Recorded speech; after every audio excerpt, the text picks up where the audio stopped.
The rain was colder here.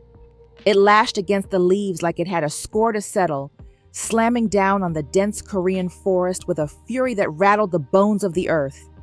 Prince Seong-Min lay in the mud, face down, motionless. The robe he once wore with pride was tattered, soaked through. His hands were cut, fingers clenched into the ground as if he tried to hold on. To her, to that world, to the heartbeat that wasn't his own anymore. Sire, footsteps pounded through the trees. Sire, he's here. We found him. The guards skidded to a halt, horrified. They had been searching for 2 weeks. Some said he had gone mad, disappeared into the mountains. Others whispered that he had been cursed, or worse. But none had imagined this. A prince fallen from the sky. They rushed to lift him. His body trembled as if the earth had spit him back out but stolen half his soul in the process. Get the healer! Get him home! The gates of the palace creaked open. It had been 2 weeks since his disappearance. 2 weeks of speculation, panic, and power shifts. And now, the prince had returned. But something was off. He moved through the halls like a shadow, his steps slower, as if he was adjusting to gravity all over again. Servants bowed low. Ministers glanced sideways, murmuring after he passed, "That is not the man who left." Is it really him? He walked out like fire.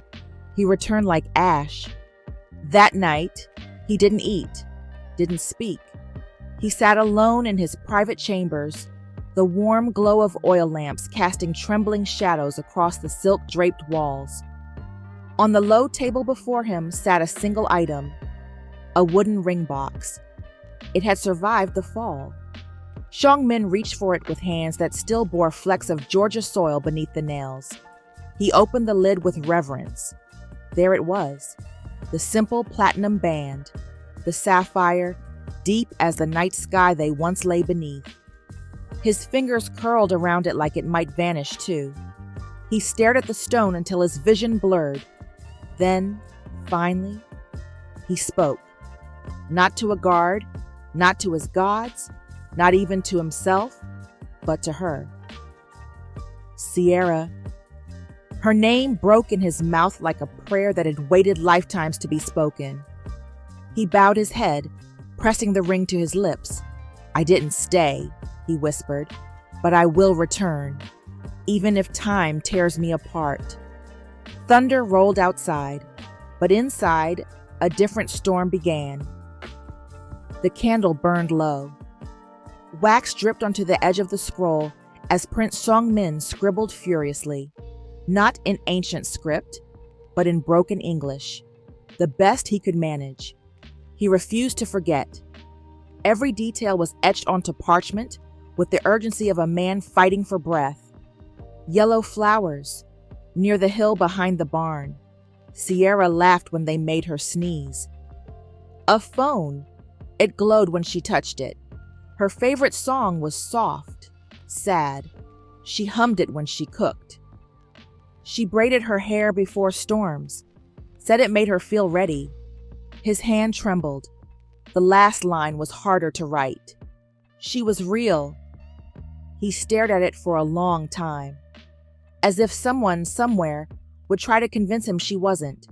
"Your Highness," came a quiet voice behind him. Seong-Min turned. It was Hyeon, the royal priest scholar, white-bearded, stooped, but sharp-eyed with the weight of too many secrets. "I read the scroll you left on my doorstep," the old man said, gently closing the door behind him, "and I believe you." Seong-Min stood too quickly, eyes wide. "You do?" Hyeon stepped forward, unfolding a faded parchment of his own. "Because this is not the first time." He laid the document on the table. The ink was faint, but the words, haunting. In the rain of the broken moon, one vanished for a time unknown. When he returned, he spoke of stars that sang and food from fireless stones. Seong-Min leaned closer. They laughed at him. Hyun said quietly, called it madness, but he never wavered, and here you are. Seong-Min swallowed hard. Then there's a way. The priest nodded once. There's an observatory, long abandoned. Beneath its foundation lies a chamber sealed since the days of King Munhae, the king who vanished for 7 nights and returned with frost in his hair and stories in his blood. What lies there? Seong-Min asked. Hyun's eyes glinted. A scroll, untouched, hidden in stone. The prince inhaled sharply, his resolve turning into fire. Meanwhile, in Georgia, the morning sun filtered through cotton curtains. The porch creaked with the gentle breeze, but Sierra Vaughn didn't move. She sat on the edge of her bed, her hands wrapped around a worn leather notebook. The front was marked in her handwriting, "The year after you." She flipped through the pages, each one filled with memories and plans. On one side, sketches of his face, notes about his habits, Korean phrases he used wrong on purpose just to make her laugh.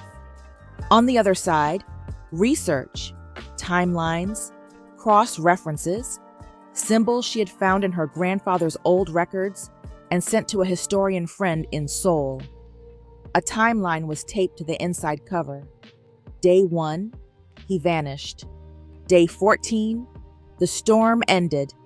Day 32, she found the scroll translation. Day 67, a mention of the thread in Sobek folklore. Day 103, the wind felt like him. She pressed her forehead to the page.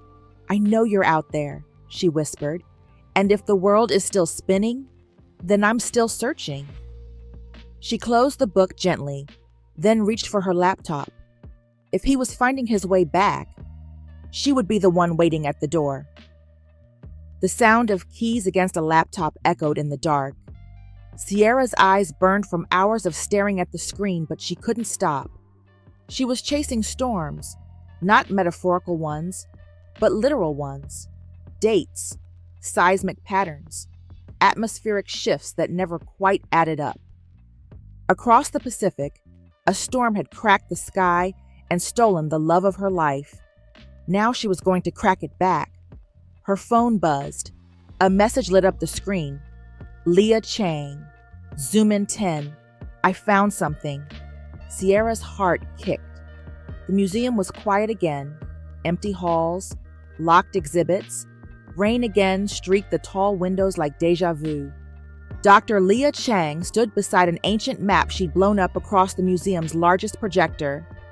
"These aren't just legends," Leah said, tapping the screen. "They're seismic overlays. The thread storms. Everyone happened at the same time of year. Every few generations." Sierra leaned closer. "And this?"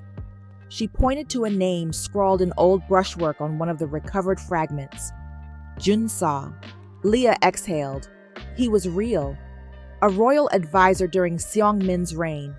A strategist. But records show he suddenly fell out of favor. Then all mentions of the thread vanish.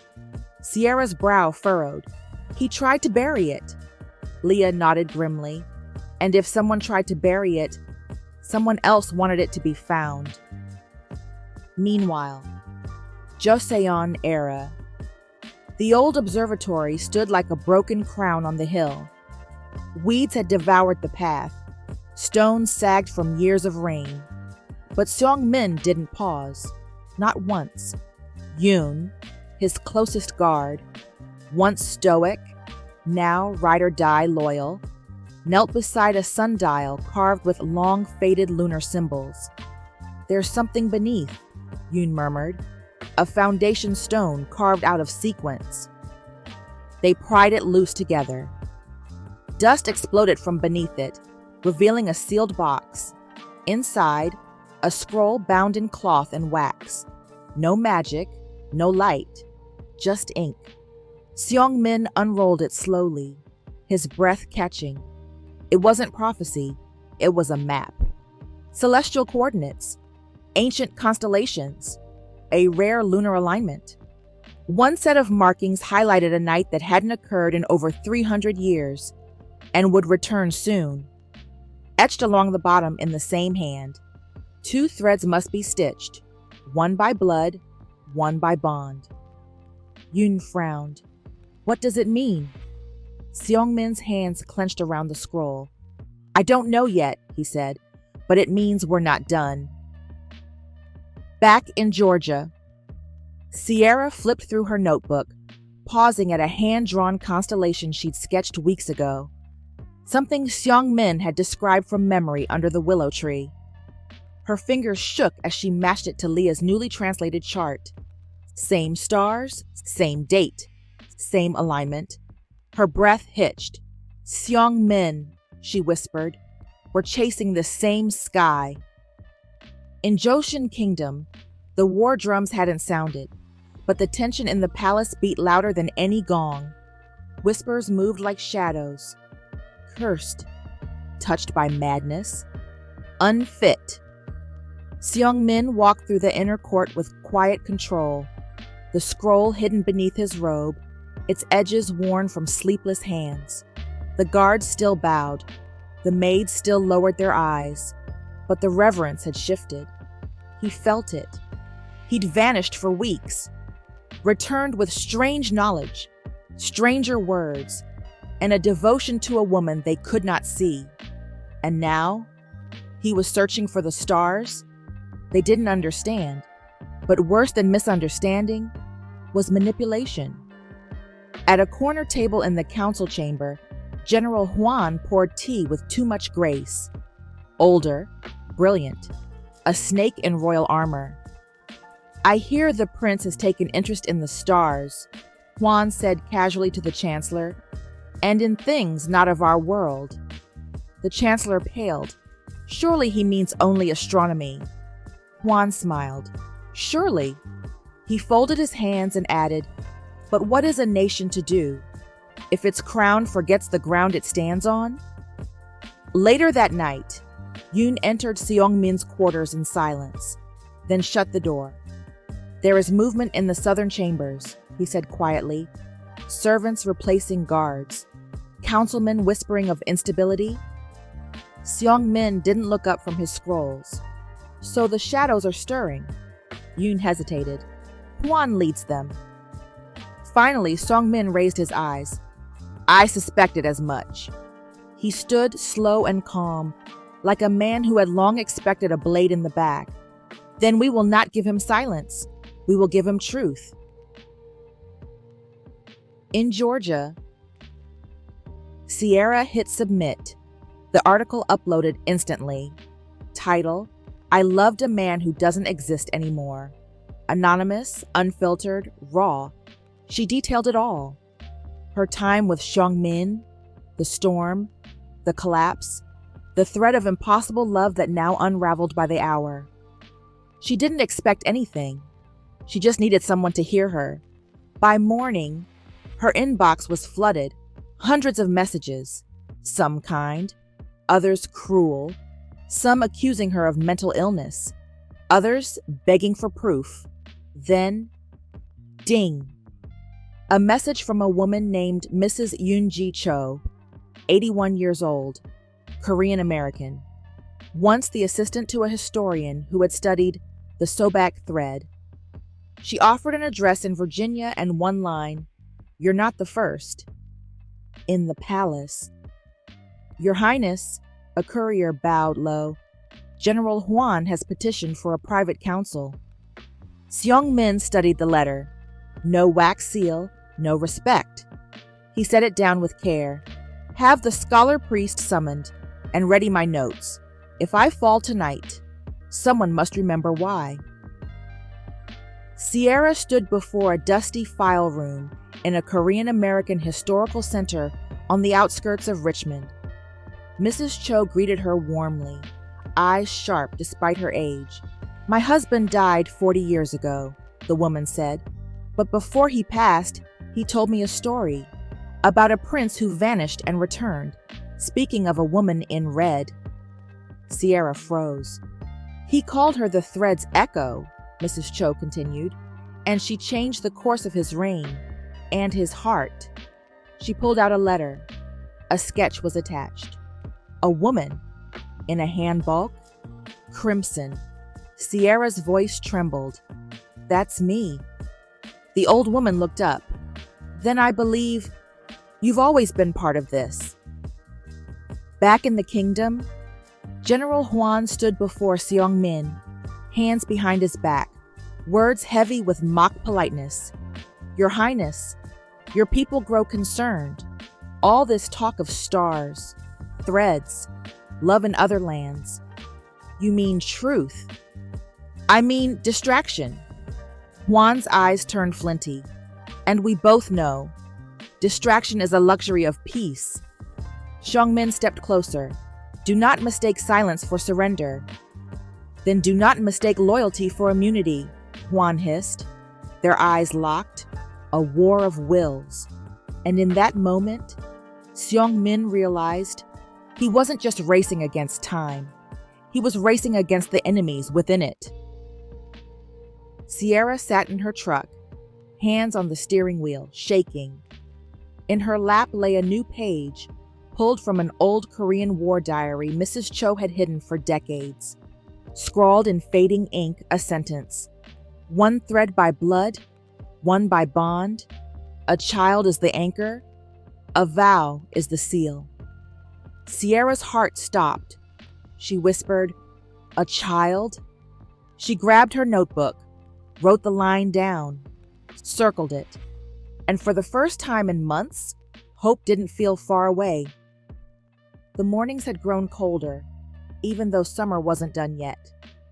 The sky carried that haunted stillness, the kind that arrived when everything familiar had changed, but no one dared say it out loud. Sierra hadn't been back in the pasture since the storm. Not really. But Onyx? He never left. The stallion paced the edge of the field with eerie precision. Same path, same hour, same stubborn gaze toward the hills, toward the spot where Seong-Min had disappeared, day after day. It was more than grief. It was instinct. It was memory. Sierra stood at the fence, arms crossed tightly, watching him. "I know," she whispered. "I miss him too." Onyx stopped, turned, and for a breathless second, his eyes didn't just look at her. They looked through her, like he was waiting for her to remember something she hadn't seen yet. She blinked. "Wait!" Her boots crunched across the grass as she approached. Her hand slid gently over his flank as he began to pace again. He made a wide turn and returned to the same point, a spot worn into the earth, right where Seong-Min had stood just before the storm. Sierra crouched, brushing her fingers across the grass. It wasn't burnt, it wasn't cracked, but something had shifted here. "Did you feel it before it happened?" she whispered. Onyx pawed the earth, then neighed, loud, sharp, like he remembered everything. The wind screamed louder at this altitude. The cliffs rose jagged and raw above the southern sea, a place where ancient kings once came to contemplate war, legacy, and the stars. Seong-Min stood still in the saddle, reins loose in his hand. Yoon dismounted beside him. "Are you certain this is safe?" "No," the prince replied, "but I am certain this is necessary." The old observatory was a crumbling stone circle.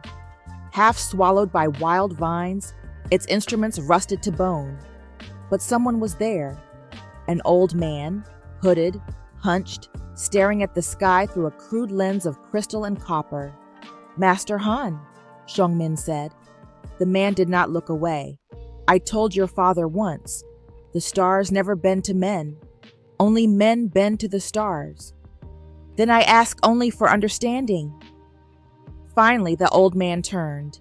His eyes were clouded but steady. "You seek the thread that pulled you across the sky." Seong-Min nodded. "Then listen." Master Han poured tea slowly, the pot trembling in his hands. The stone brazier hissed nearby, heating the coils of copper. There is no magic, the old man said.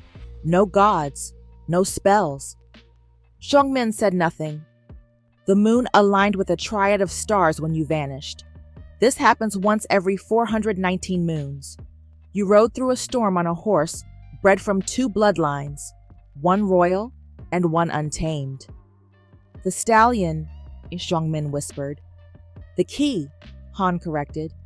Your body, your soul, was at the exact axis of that rare crossing. And then you were gone. Seong-Min leaned in. Can I return? Perhaps. The old man looked out at the horizon. But only if the pattern completes. And that requires balance. Explain. You vanished without cost. But time demands balance. You cannot return with gain unless something of value is given publicly. Seong-Min's jaw tightened. What kind of sacrifice? Han looked at him. Not blood, but something else. He slid a scroll across the table. Name, title, legacy. One must be laid down before the sky will open again. Sierra stood at the edge of the pasture with Leah Chang on speakerphone. Stars, storms, horse behavior. This is wild, Leah said, but not impossible. He always rode Onyx, always, right up to the day he left. Then start tracking him, Leah advised. His steps, his patterns, pressure in the air, temperature changes, the same way migratory birds sense magnetic fields. We start with what doesn't make sense and find the thread inside it. Sierra looked up at the clouds. He's not just a horse, Leah. He's the last thing that touched both our worlds. Then he's not a witness, Leah replied. He's a compass. Night had fallen, but Seong-Min didn't sleep. He stood before the great throne, not seated in it, just looking. Yoon entered quietly. We intercepted a message from Hwan's camp. He's planning to call for your removal. Seong-Min said nothing. Shall we preempt it? No, Seong-Min replied, voice low. He removed his outer robe and laid it across the throne. I won't fight him for power, he said. Not this time. Yoon's breath hitched. Then what? I will give him what he wants. His fingers curled into a fist. He can have my crown. I want my future. Sierra curled up on the couch, the journal in her lap. Her pen hovered over the latest entry, day 89. She paused, then wrote, He once asked me what love looked like. I said I didn't know yet, but I think it looks like a field you won't stop walking through, a horse that won't stop waiting, a sky that refuses to forget, and a man who'd give up everything just to come home. The air was cold with warning. Seong-Min adjusted the leather strap on his chest as he dismounted, boots pressing into the brittle grass. 3 trusted scholars waited in the clearing, scrolls in hand, guarded eyes scanning the fog. Yoon flanked him silently. We meet outside the palace now? The prince asked. One scholar, Master Cho, nodded. Too many ears in the walls. Seong-Min knelt by a rock where ancient soil had been disturbed.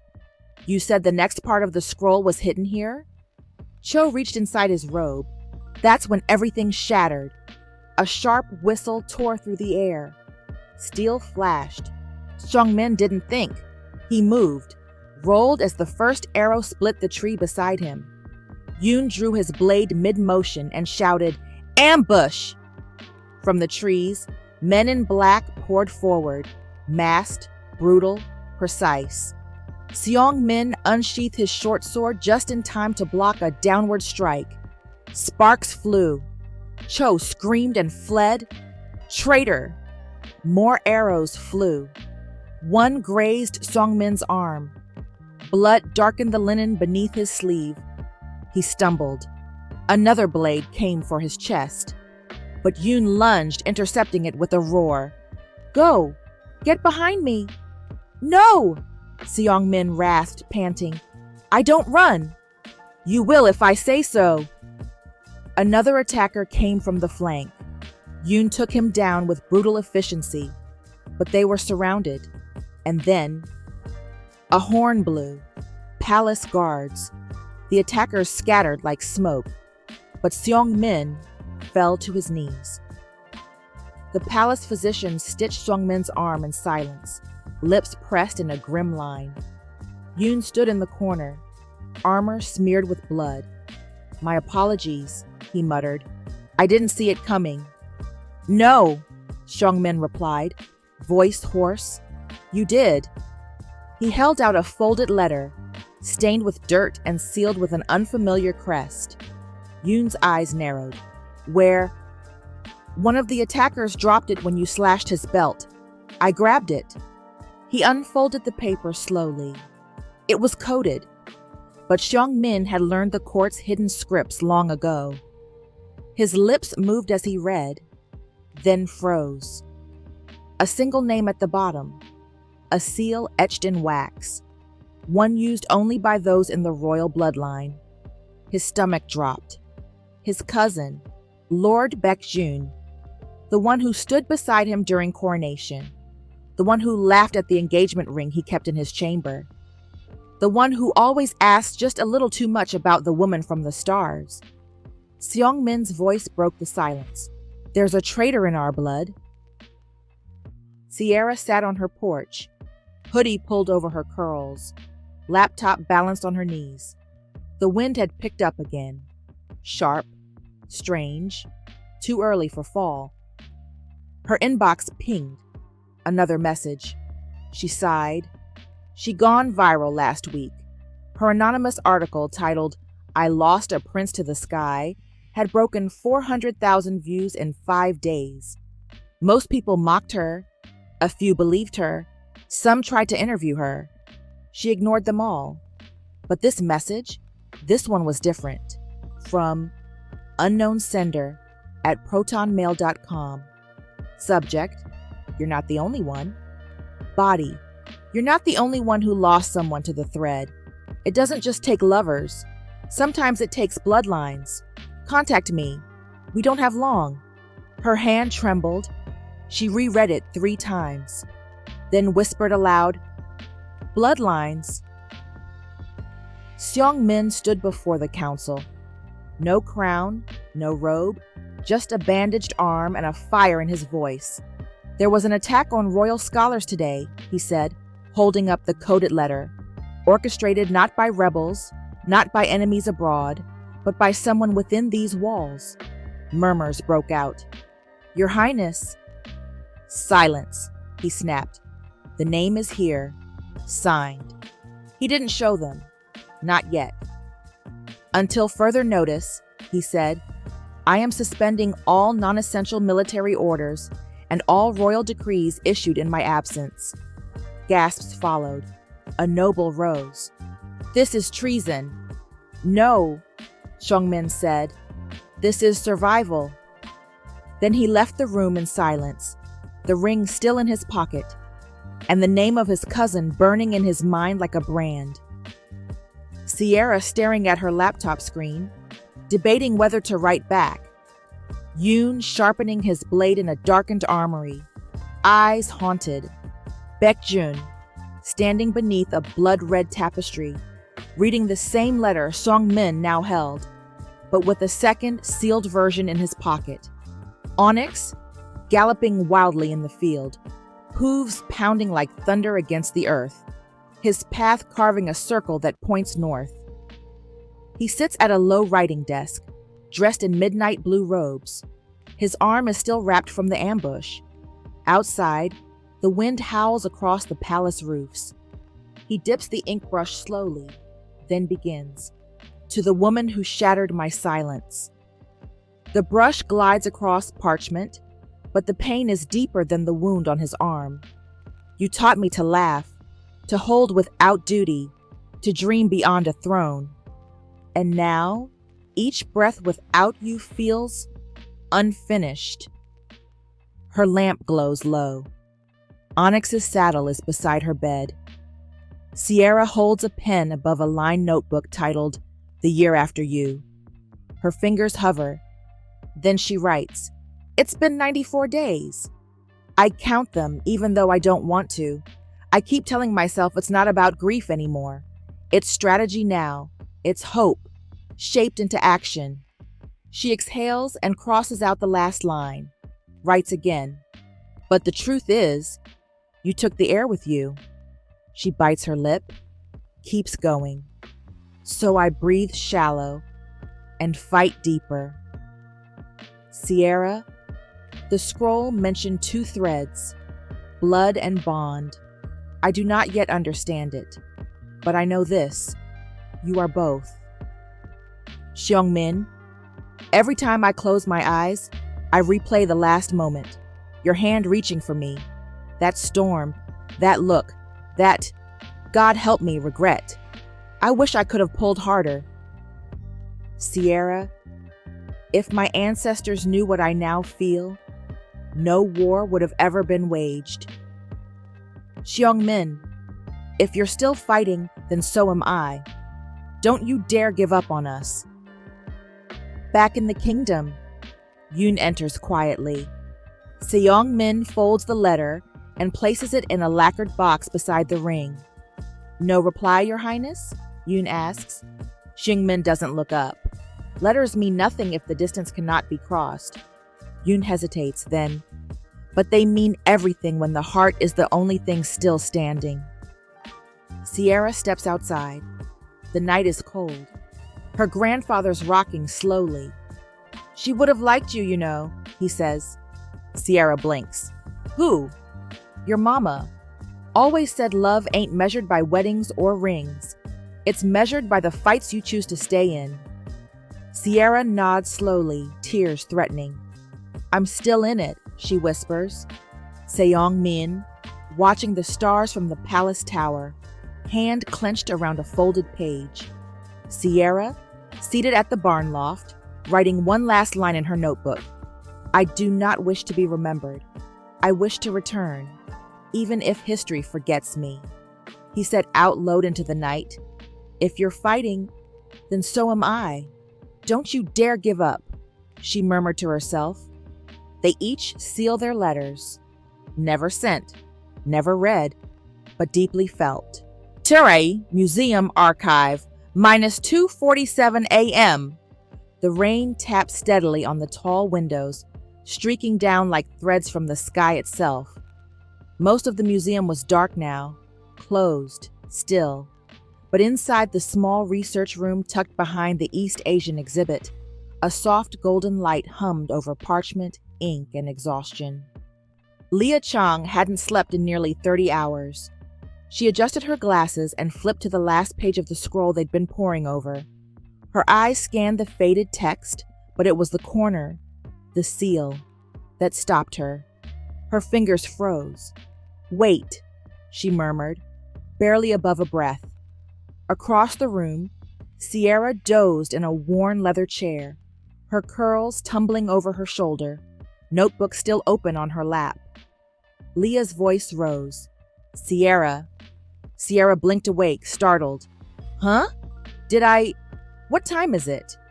Leah ignored the question. She turned the scroll gently toward her.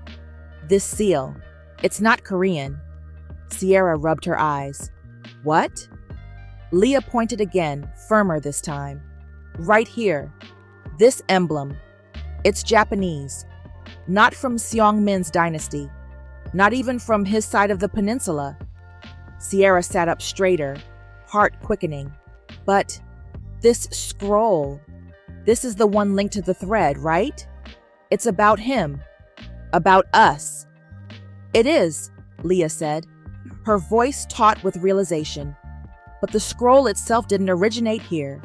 It was sent here, centuries ago, likely during the mid-Joseon era, when records were being purged. Whoever had this, they didn't want it destroyed. Sierra's breath caught. They wanted it preserved. Yes, Leah said, voice dropping to a whisper. Hidden in plain sight, placed far from the source, so no one would think to look for it again. Sierra stared at the seal, an aged crest, the ink nearly lost to time but still intact. a symbol neither of them had seen in any of the Korean records. "Do you recognize that crest?" she asked. Leah shook her head. "No, but I think it belonged to someone who knew more than they were allowed to." Sierra swallowed hard. Her fingers hovered over the edge of the scroll. "Then we're not just chasing legends anymore," she whispered. "We're chasing someone's plan."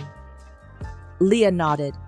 "And that someone may have lived or died protecting the truth." The room fell silent. The rain outside turned to a slow, steady hush.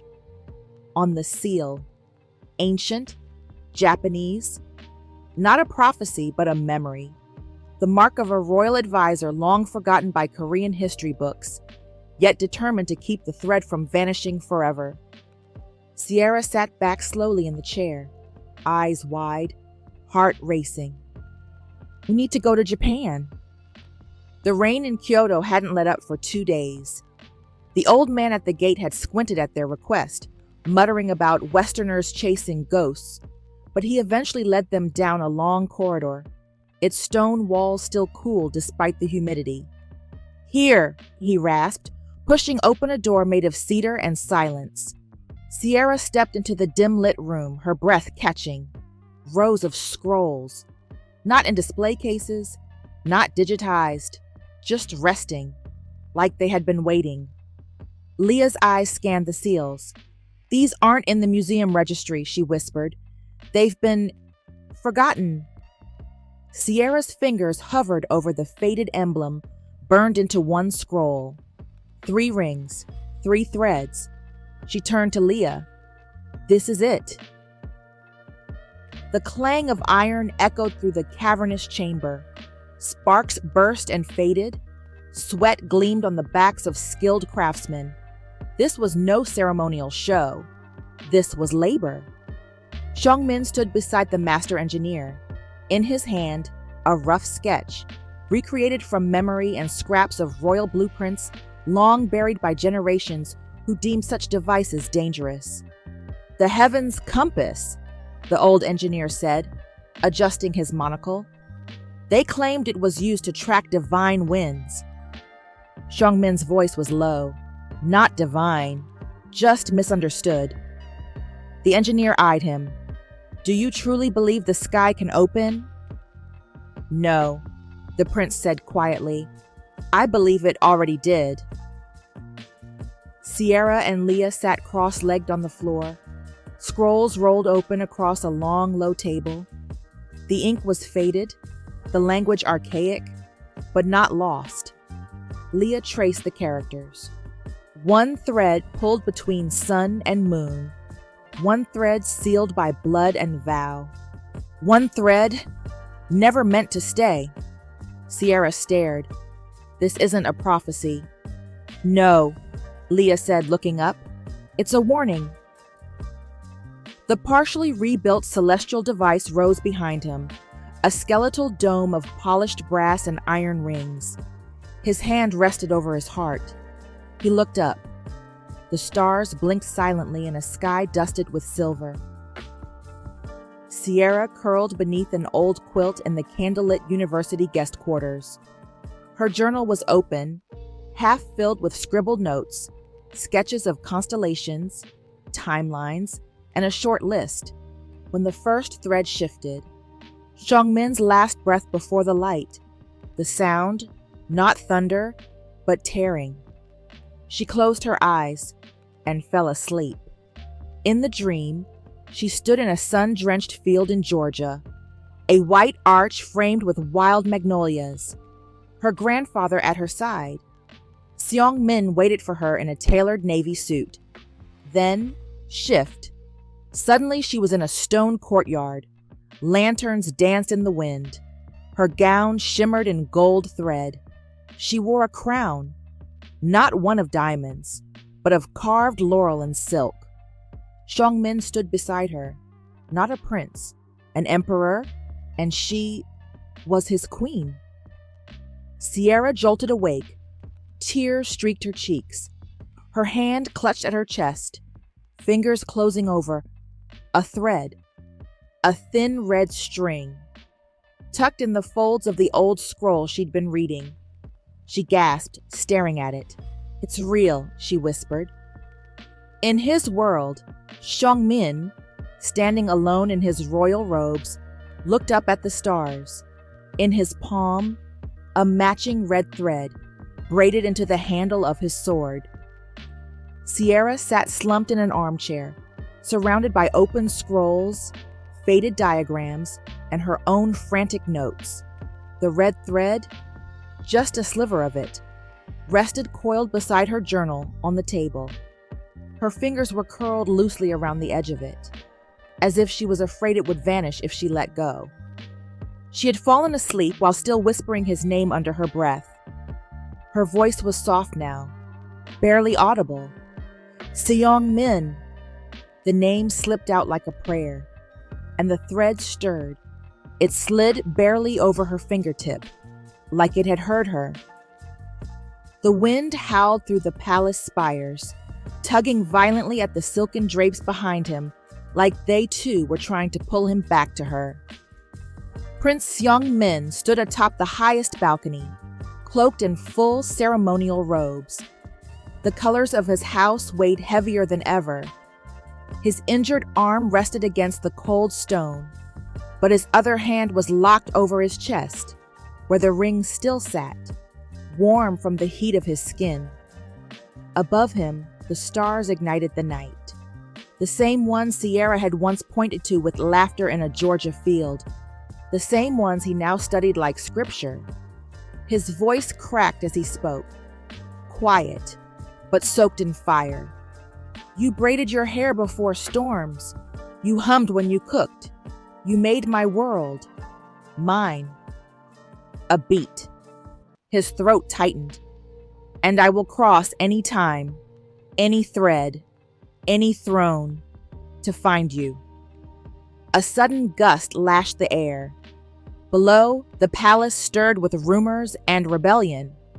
But up here, it was just him, just the sky, just the vow. He took the ring from beneath his robe, held it to the stars, and murmured, "Hold on, Sierra. I'm not letting go."